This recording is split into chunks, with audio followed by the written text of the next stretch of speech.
listening to the Astral Hour. I'm your host, Astral Meadow. Join me as we take a glimpse into the mysterious.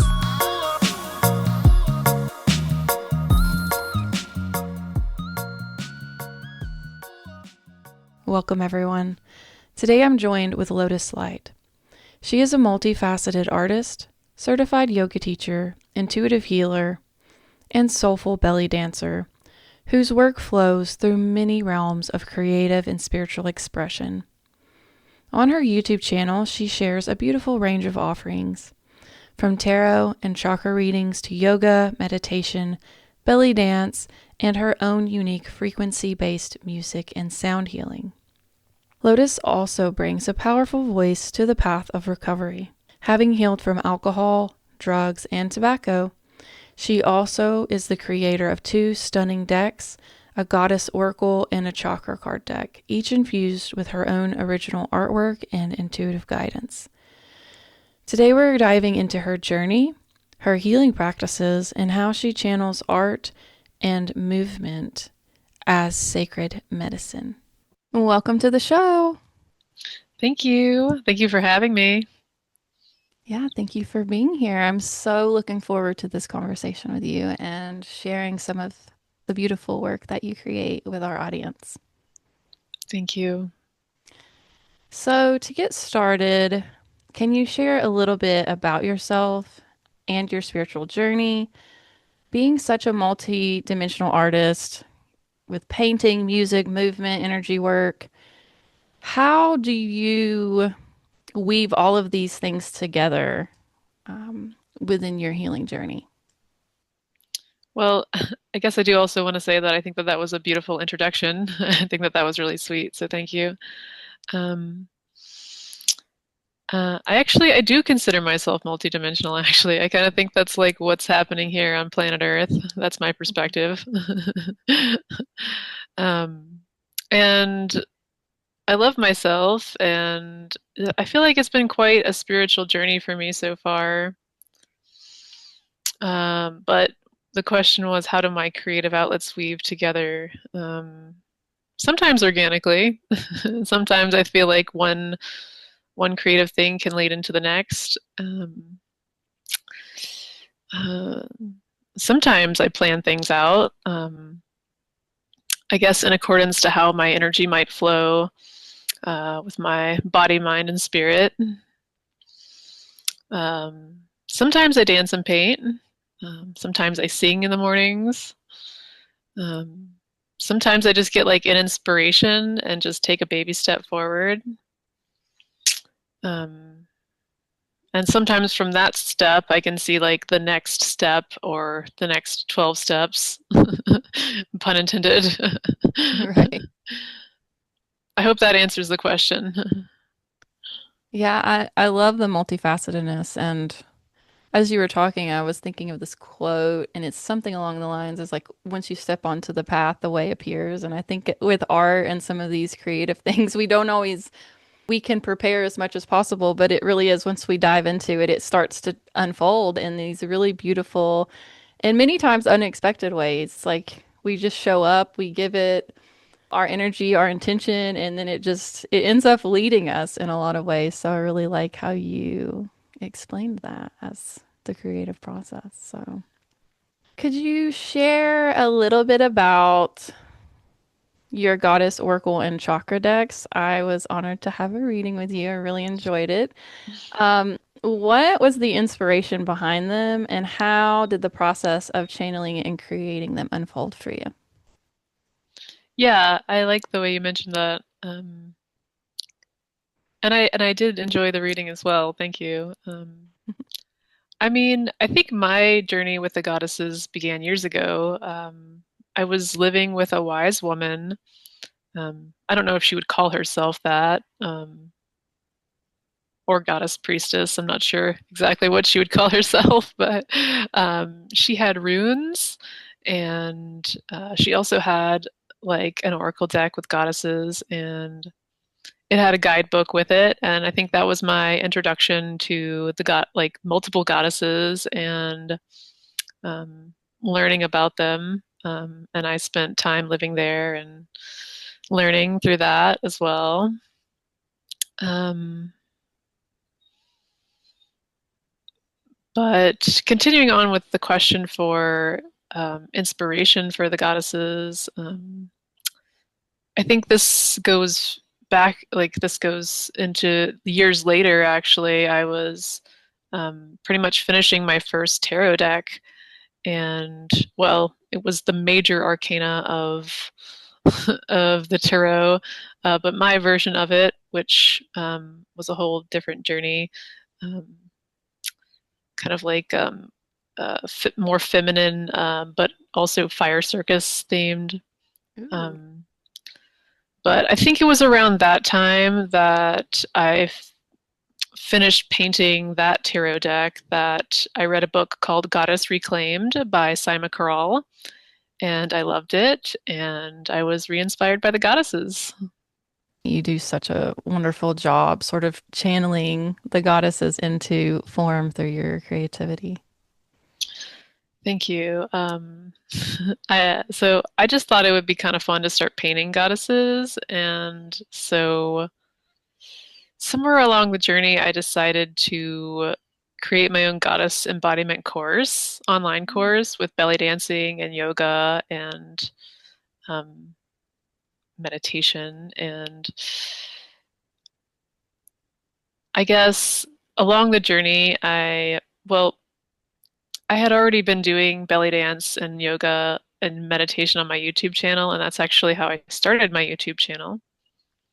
But going back to the story, I was painting a variety of goddesses, some that weren't even in the book that I had just read. And I remember I was painting the goddess Isis, and I did something a little differently, which I didn't do with the other goddesses, which was to paint the chakras underneath the body.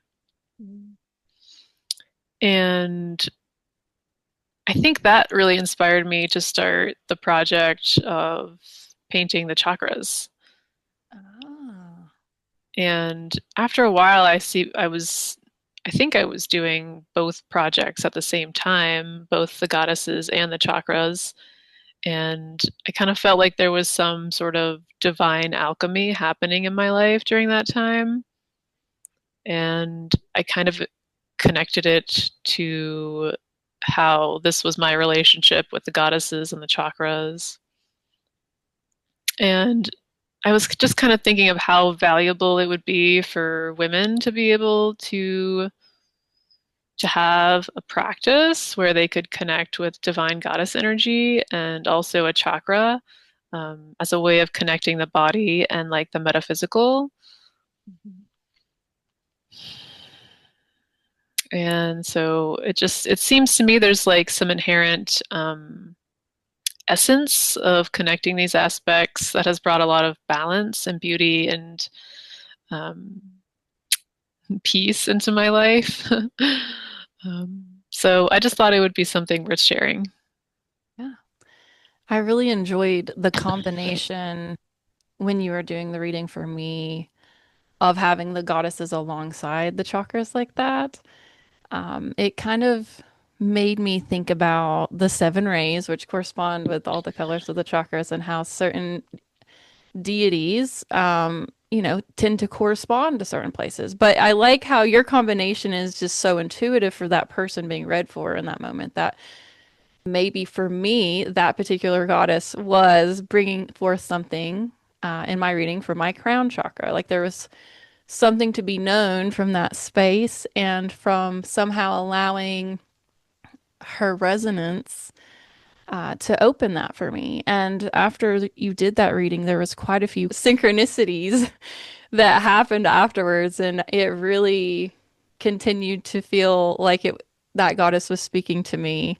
Uh, the whole week after, she just kept showing up, and I kept reflecting on her mythology and what that means for my own life. And it was really beautiful. And then also just seeing certain aspects of my own natal chart coming forward, finding where that goddess is, located in my chart. It was just such a beautiful practice that you helped bring forward for me. So I can definitely advocate that there's a lot of beautiful expansion with your readings, and your artwork is very inspiring. So, Thank you. And I feel kind of the same way with a lot of the readings that I've done, is that like I've felt connected to the reading as well in some way, and I've noticed recently how I've been feeling connected to the crown chakra. hmm So yeah, I'm grateful that that the reading connected with you so much. yeah, I'm very grateful for your time there. So, talking about things like painting, how does painting serve as a healing or spiritual practice for you? I love this. I feel like sometimes painting is kind of like a companion for me.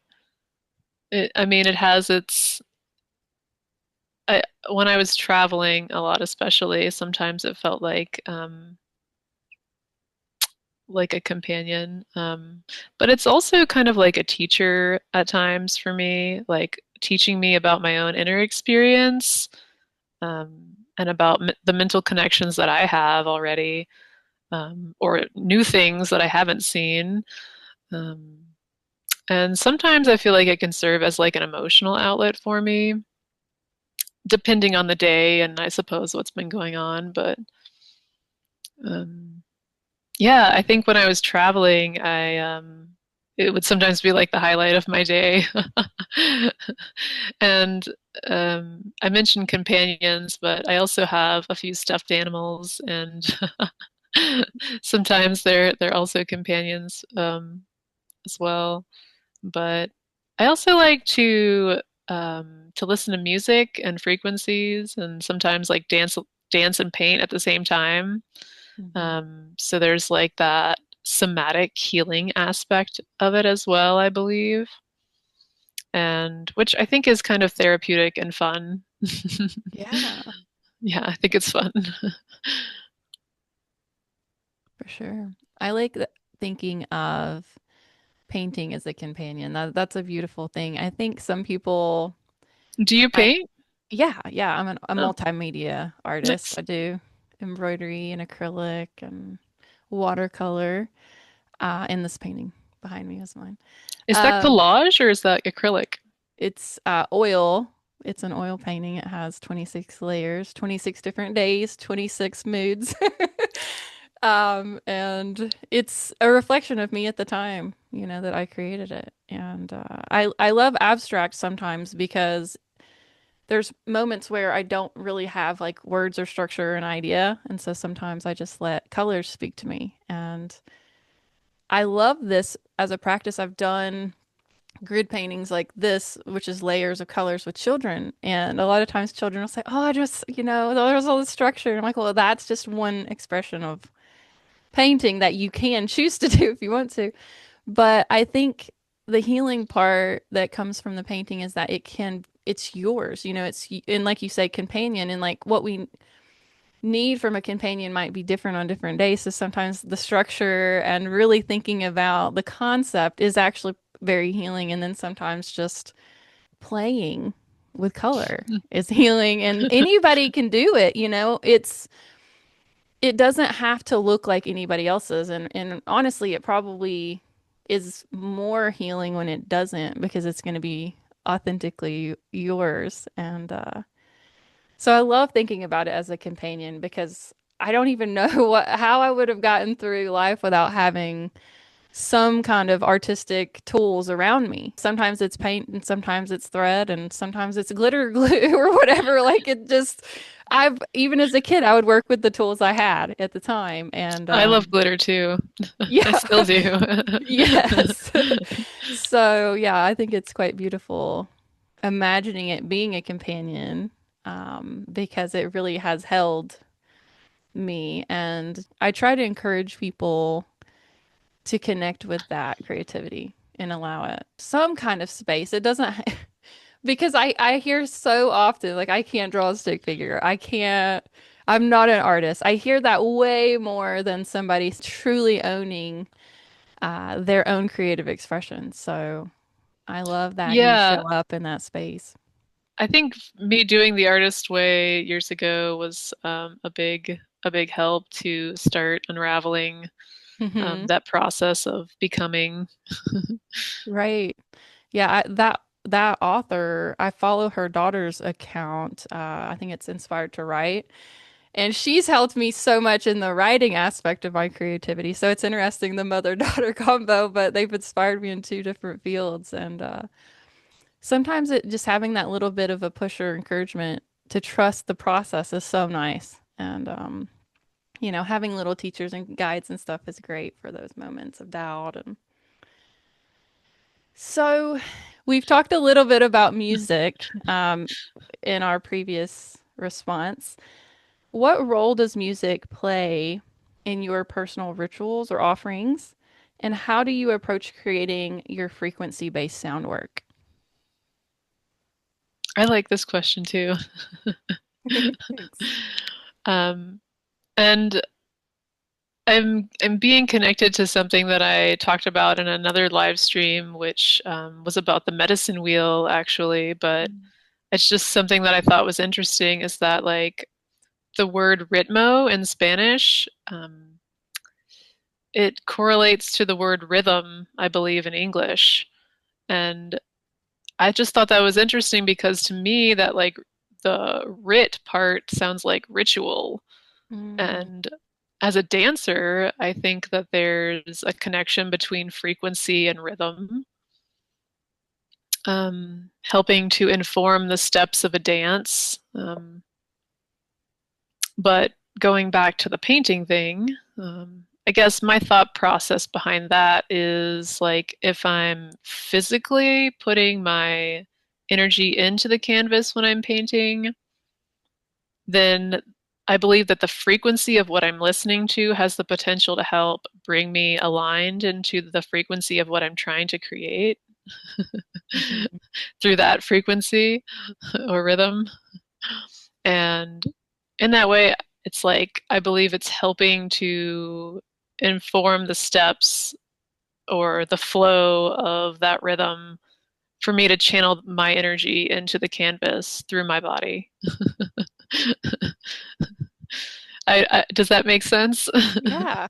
Well, I mean, if you think about the flow state in general, if you're trying to get into that, pulling the rhythm in through the sound experience, that sense, and then also combining that with what you're creating from this visual perspective. I mean, being in the flow state, letting them all sort of come together and weave together all of your senses, all of your experience of that moment, and then using that and sort of capturing it in the painting. It's definitely a beautiful. And, like, for certain goddesses or, like, certain chakras, like, if I have, like, a feeling that I was trying to invoke, like, sometimes even just, like, listening to a podcast or something about that, something that makes Right. that connects with that feeling for me would help to, like, bring that through. And it's Mm. like it's kind of, I don't know, to me it's a little different, but I mean, I think that it can also work in a different way as well. So just as, like, I believe a sound frequency can help, like, bring that energy into a painting, like, I believe looking at a painting or a visual can help me to create a certain sound frequency. Ah, right, right. Like a symbiotic connection between the two. um, but I think going back to the question about, like, the process of creating sound frequencies or sound healings, I kind of like invoking or channeling certain frequencies at times. And sometimes that involves, like, creating an intention or an invocation to channel a certain frequency. And I've been doing that through the goddess frequencies and the chakra frequencies. And sometimes that involves light language too.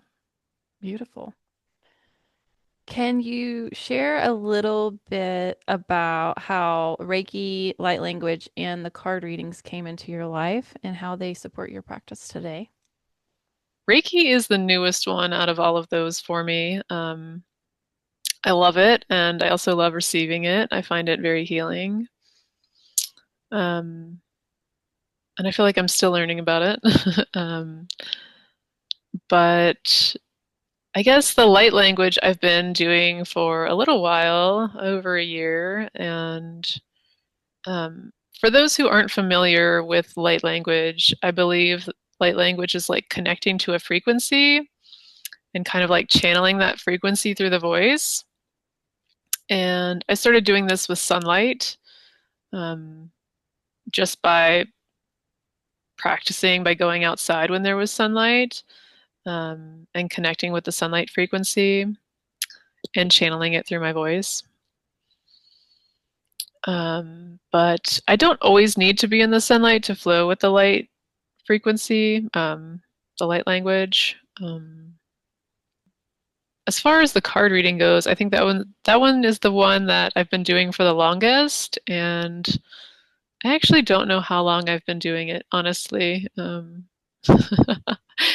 I started first by doing readings for myself, and later like doing the major arcana, like I was saying, which was my first real painting project as an adult.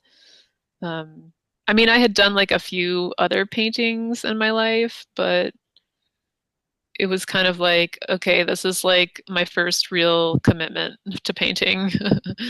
um, I think that it actually took me a while to start identifying myself as an artist, um, either to myself or other people. But I think that it's something that everyone has the capacity and inherent creativity to be artists and to call themselves artists if that's what they choose.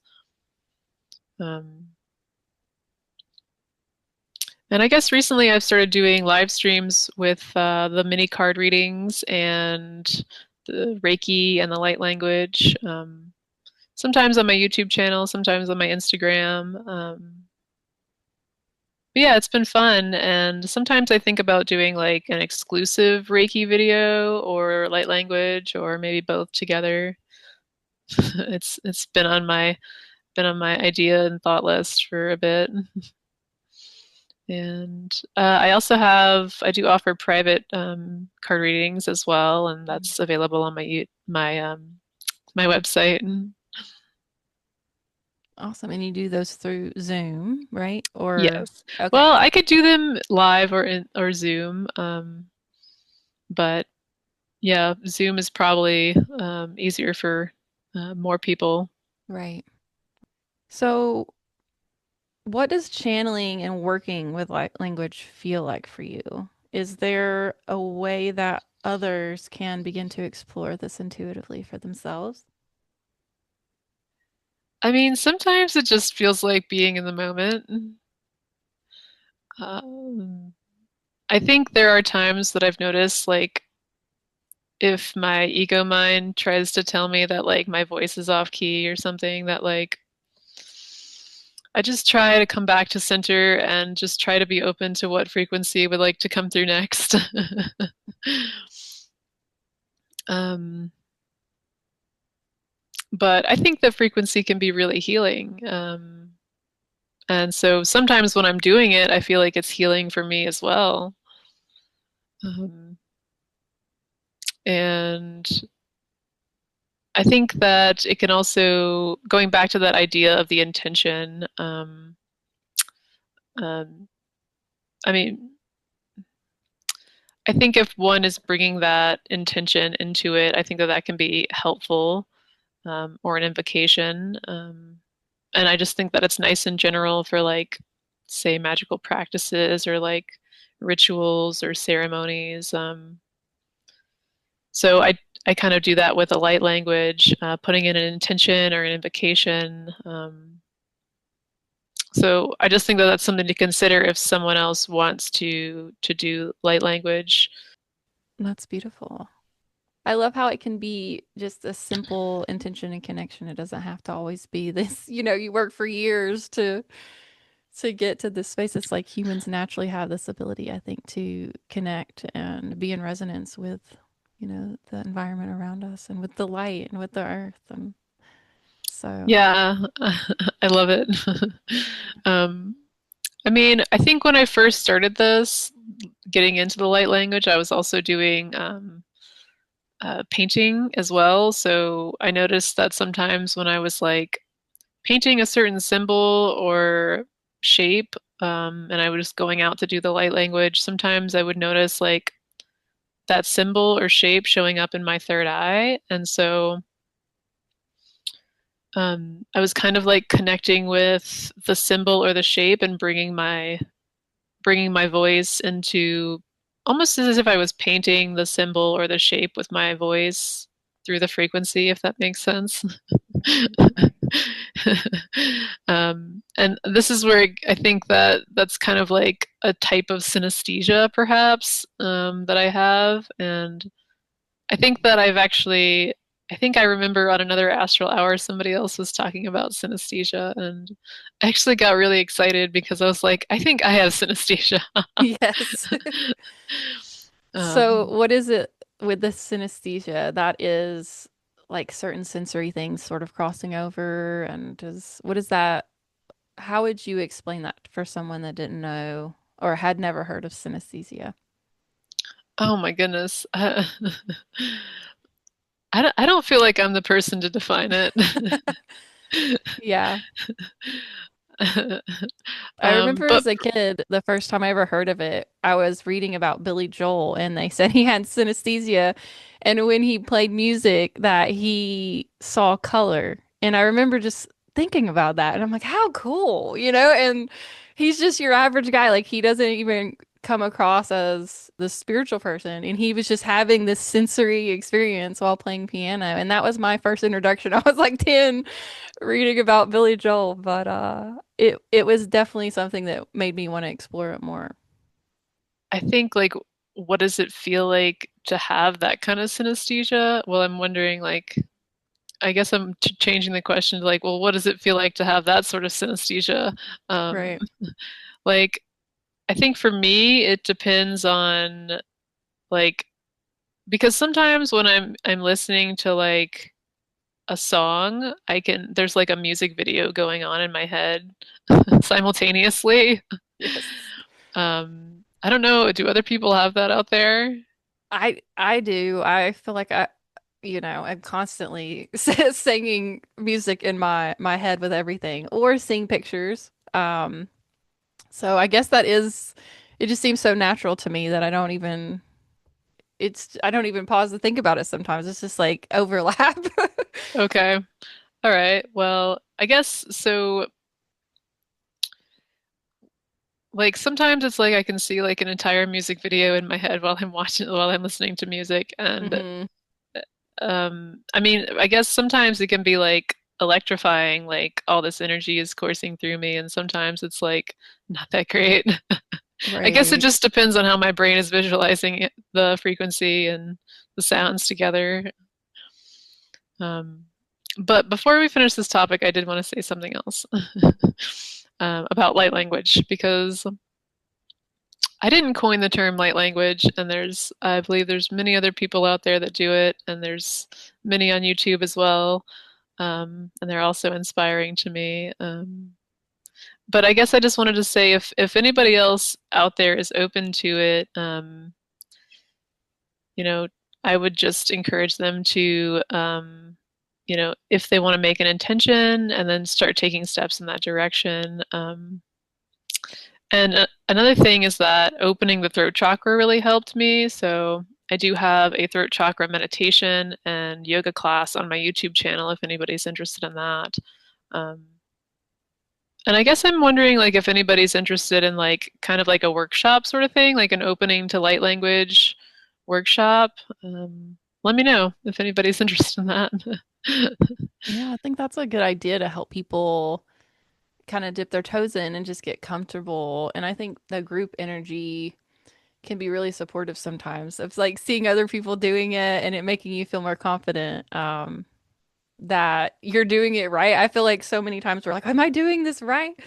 And a lot of times it's like, well, yes, it's your authentic expression, but it is nice to have this sort of validation that, other people are having the similar experience and tuning into similar things. So I think a class would be really nice for people that are nervous or something about having that kind of ability or something. So, Awesome. Thank you. so what is your relationship with the chakras like, and how do you work with them, either in sessions or through your art and classes? I started learning about the chakras in yoga teacher training, and I became pretty fascinated with these subtle energy centers. And I've been teaching yoga and meditation on my YouTube channel for a while now. And that's how I kind of got back into studying the chakras and becoming more in depth with them. Um, and that project, like I was saying, started around the Isis painting and around December 2023, I believe. And so I think Isis is really inspiring to me. And she also helped inspire me to create the heart chakra yoga class that's on my YouTube channel. And I think from all of that, it kind of just expanded the project to more yoga and meditation around the chakras. And I kind of took that project theory to the 7 main chakras and then all 7 chakras together, if that makes sense. And those are all on my YouTube channel. And I also include some of the artwork that I did for those as well. But because it was like a really intensive project, I had a really in-depth relationship with the chakras for the last year or so, I would say. um, and I recently have done like kind of almost like a daily practice of connecting with the chakras, even if it's kind of small and short. But I find it kind of healing to reconnect physically to the body and also to the energy inside my body, which kind of just reminds me to take a breath now. But I think that it's also been healing for me to work with the chakras because um, I'm a person who's had PTSD and um, has been healing for many years. And I used to feel very uncomfortable in my body and around people. Um, I mean, sometimes I still do, but I try not to. I've come a long way, I should say. So that's just one of the things that I've found that has been a simple healing practice for me, is to connect with the chakras and my body. And I think that the chakra project also kind of expanded into frequency, music frequency. It just kind of happened like that. Like I was learning how to play the keys and then I was doing the light language and somehow they organically came together to to create the chakra project. That's beautiful. I hear you guide crystal visualizations and meditations. Do you have a favorite one that has been especially powerful for you and your students? I love them all. Yeah. I think that my meditations have their own frequency, and I mean, I think if a person studied the chakras, maybe they might see that as well. But I mean, I feel like that's just another topic on frequency, but I don't know if I need to get into that right now. Um, I guess if I had to pick one, I would probably pick the heart chakra because I think that one of my core values is compassion. And I really love doing some like rose quartz visualization. And I love bringing that compassionate energy into into a lot of what I do, into my body, into my artwork and home space and what I'm trying to create in the world. So I include some of that crystal visualization in the heart chakra meditation that I have on my YouTube channel. If anybody's interested in checking that out. And I guess for me, I think it's been really life changing to connect with compassion and to help. It's helped me, I feel like, tremendously to heal some of the trauma that I've had throughout my life, and both for my physical body and in my experiences. And I think through the process, it's kind of helped me to reawaken to the importance of love in my life. And I think that it's something that is part of my journey here on earth in this lifetime. Um, and it's something I've been calling into my life for a long time. And just, I feel like it's just enjoyable too to be able to share and experience love with others and with myself. And um, I love being in the heart space and sharing from the heart space when possible. That's beautiful. Today I pulled a card before we started recording, and it was the heart with a door.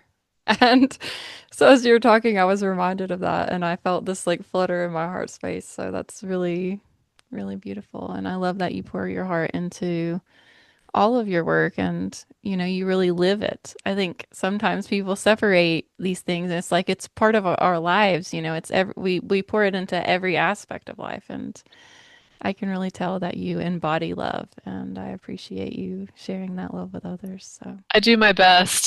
yeah, I'm not perfect, but I do my best. right, right. So, what are some tools and practices that have proven the most transformative in the process of emotional healing and reconnecting with and nurturing your inner child? Whew, thank you for asking me that. And I have a little warning here because I want to talk about some things that might be considered possibly trigger warnings for people. I don't know.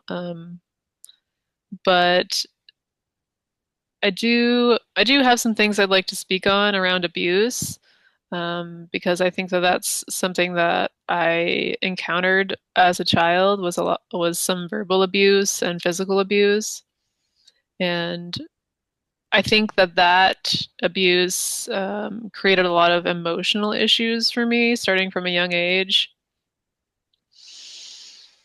and I didn't feel like I really had people around me growing up being role models for healthy ways to communicate feelings. Um, and I believe that that led to a lot of unhealthy emotional suppression for me growing up. Um, like there were times when I was either mute or strive to be mute. So I was dealing with a lot of unhealthy emotional outlets from a young age. Like, for instance, I used to have a pretty serious emotional eating habit.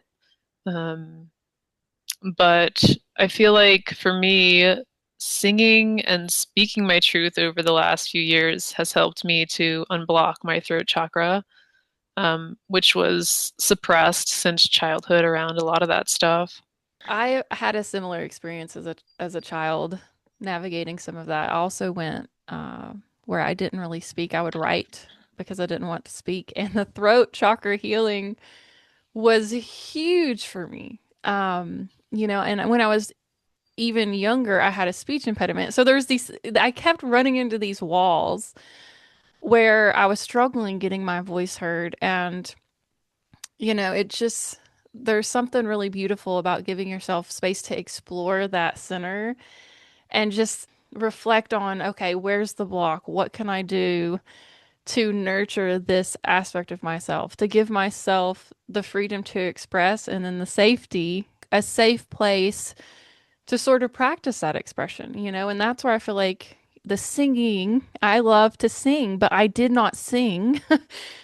Like, my dad never heard me sing. I just felt weird. Like, I didn't want people to hear me sing, but I loved to sing. And I started playing guitar about 8 months ago, and now I'm like recording myself singing. And I'd already done a lot of work in that center, but something about picking up the guitar and just giving myself full permission to just sing and to allow people to hear it. So I finally got my voice open, but then I was like, I don't know, like I'll only share it with certain people, and that was safe and that was a good place for me at the time. And now I'm like, okay, but what if like I allowed people to hear me sing?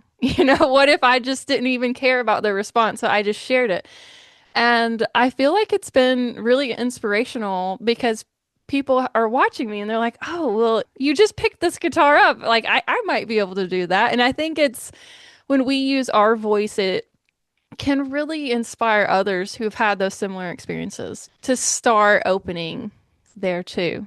So I think it's Nice. our healing trickles over as we find our voice. Yeah, and I think it can inspire others too to not just to like sing and to share, but to find like what inspires them to share and what they feel called to share.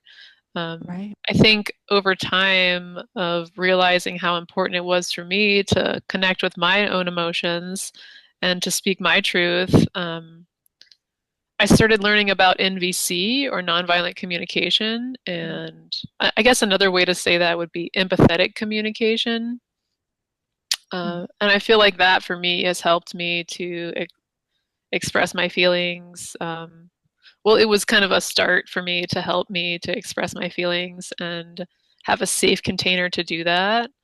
Um, and through the process that I've been on over the past few years of emotional healing, I actually created my own framework of emotional healing.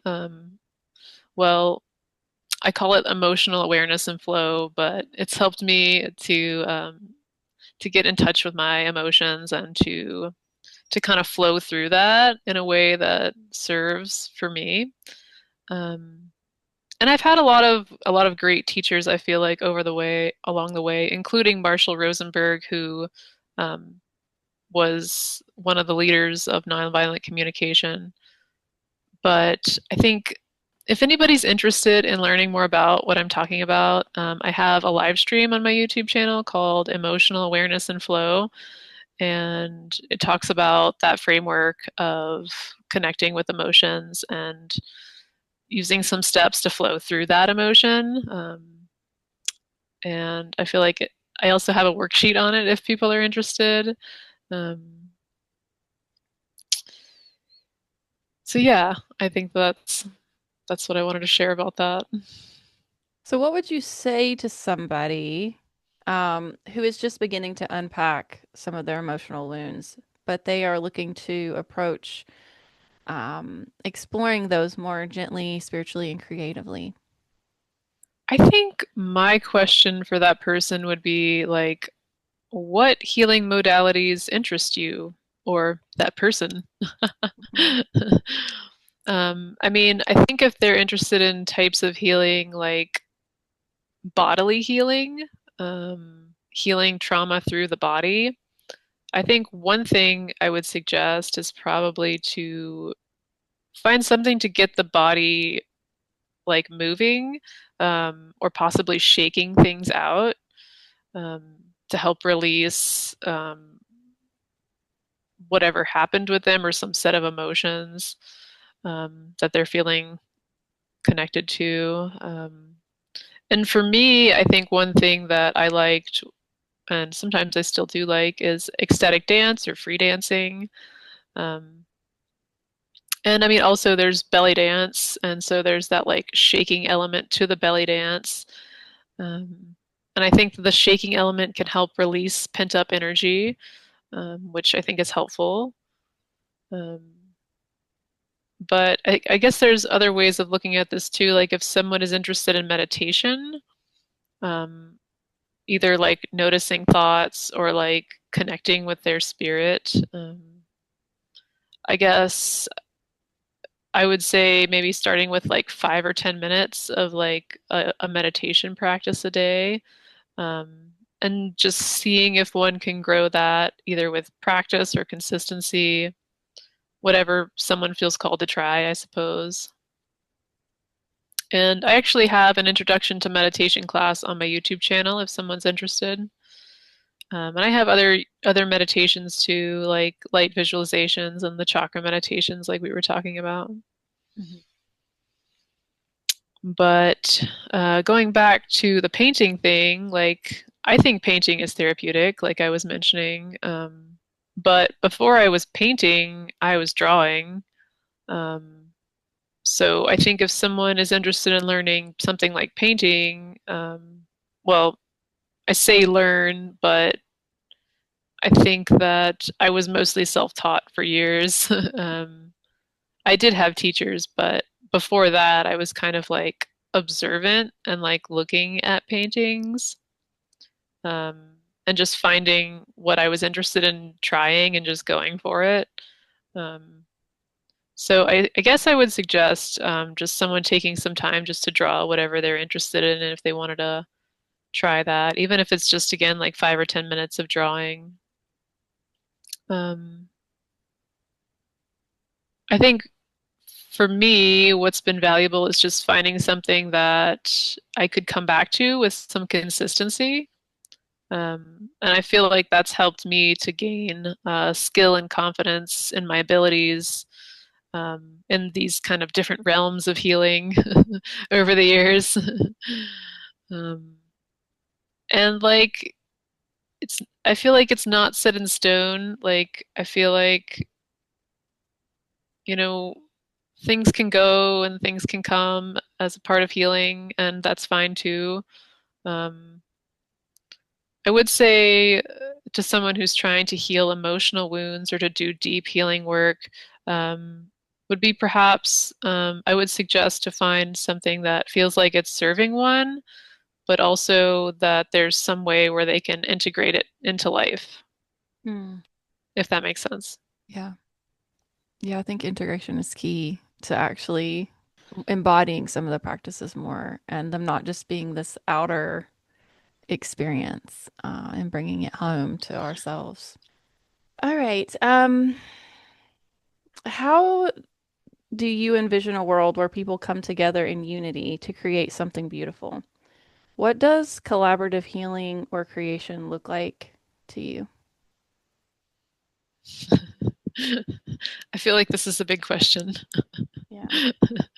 um, I think sometimes I've had like meditative visions where like people are meditating together and like sharing afterwards. Um, Even if it's just like ideas like what would make the world a better place, or even just sharing like thoughts and feelings. um, I guess I've been thinking about things that are more like community oriented recently, and just kind of thinking of collaborations where people can work together, um, either for like a collaborative mission.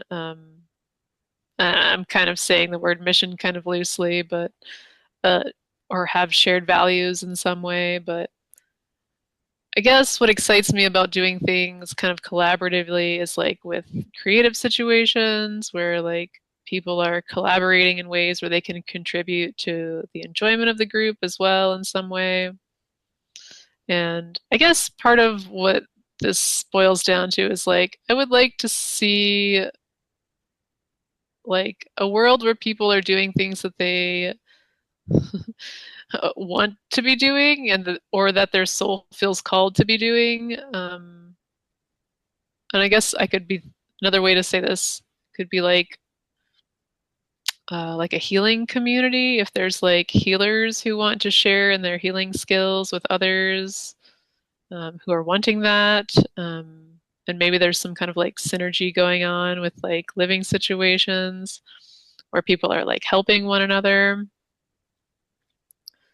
And to be completely honest, I have I have many other ideas. I don't know how many we have time for here. But do we have time for more? Yeah. Yeah, Okay. sure.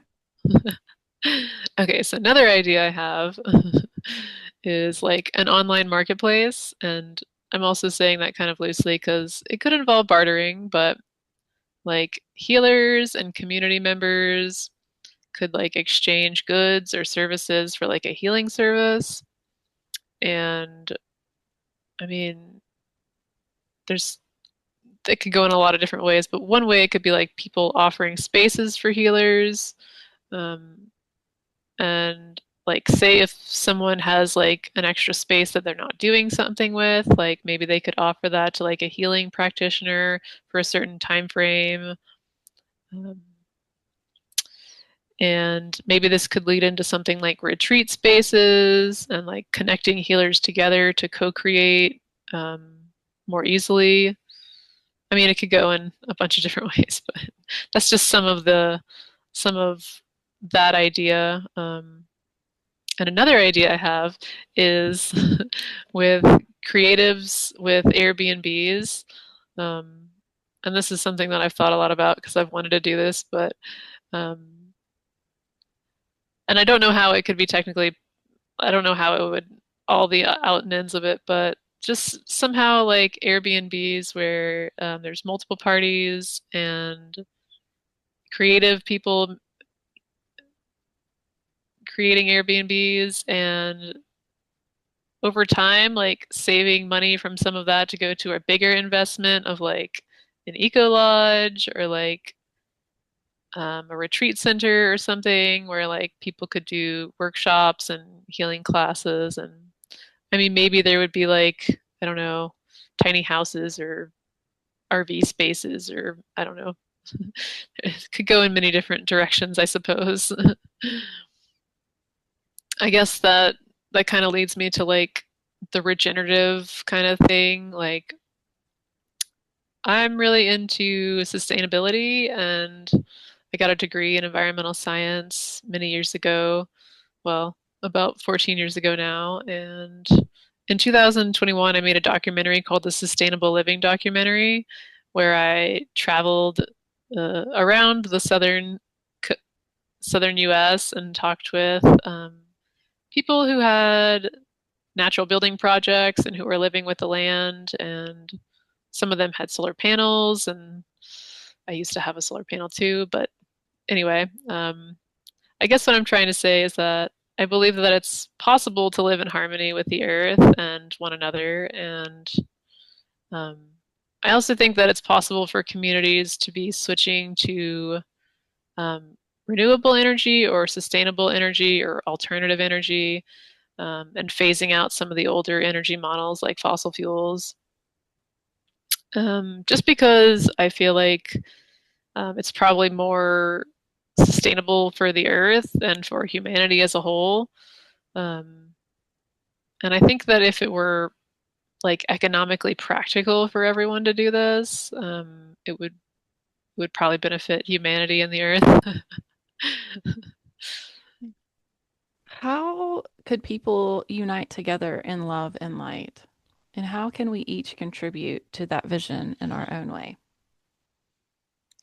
I mean, I think before I answer that, I need to just mention that like I think that I mean from my perspective and like what I feel connected to, I feel connected to like divine source light. Um, at least that's kind of what I call it sometimes, or divine source love and light. And I believe that it kind of shines through all beings in unique ways. And I think that when people choose to get together and share in love or a celebration of life, that it helps raise the consciousness on the planet. Um, so, how can people connect together in love and light? I mean, I think very simplistically, just getting together to do things that they enjoy. um, and for a while in California, I was doing like a local women's meetup and just meeting new women and connecting. And I'm grateful that we got together and we did a card reading. I enjoyed that. Yeah. I mean, what do you think? About how people can come together in love and light. Yeah.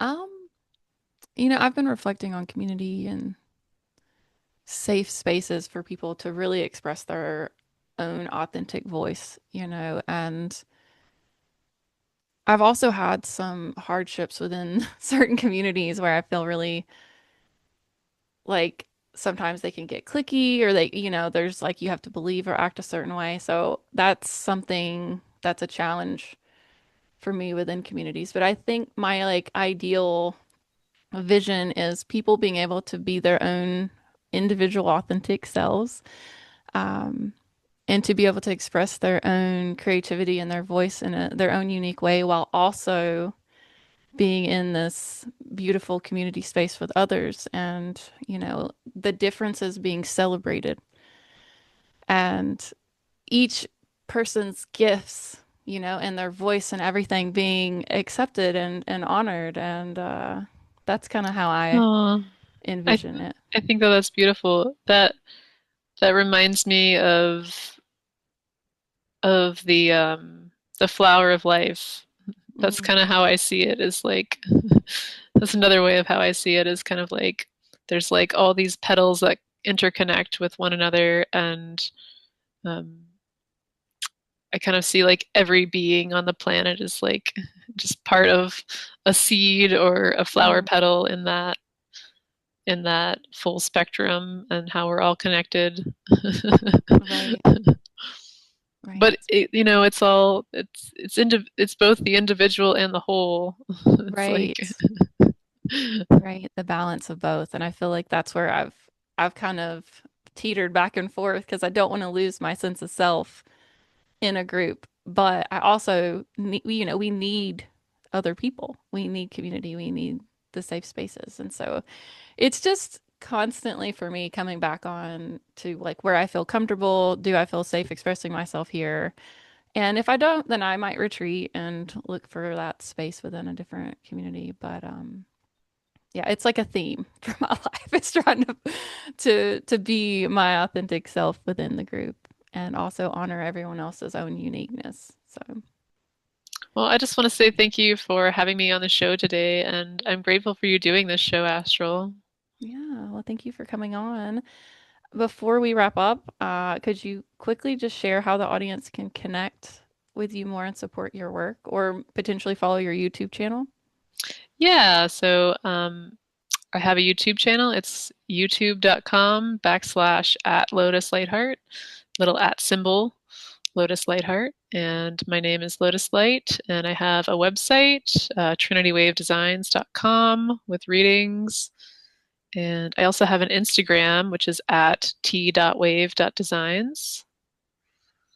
So sending Awesome. And you so much love.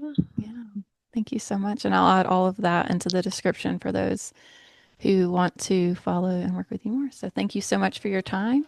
Awesome. And thank you all for tuning in. Check us out next time on the Astral Hour.